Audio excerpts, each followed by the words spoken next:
नमस्कार मंडळी. तर सकाळची सुरुवात छान डिटॉक्स वॉटरने करूया.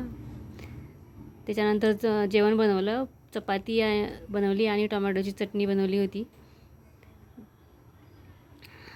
टोमॅटोची चटणी व चपाती आणि रात्रीची पनीरची भाजी पण शिल्लक होती. रात्री पनीरची भाजी बनवली होती. अशीच लहर आली म्हणून पनीर बनवलं होतं म्हणून छान झाली होती भाजी. आणि नंतर मग मी पार्लरमध्ये जायचं म्हणून तयारी करायला घेतली. तरीही मी लोटसची सनस्क्रीन वापरते. मॅट फिनिशिंगची आहे. 3 in 1 लुक. छान फिनिशिंग देते. दुसरी कोणती क्रीम लावायची गरज नाही. आणि इनसाईडची लिपस्टिक लावते ब्राऊन शेडमध्ये. बऱ्याच शेड आहेत अशा माझ्याकडे.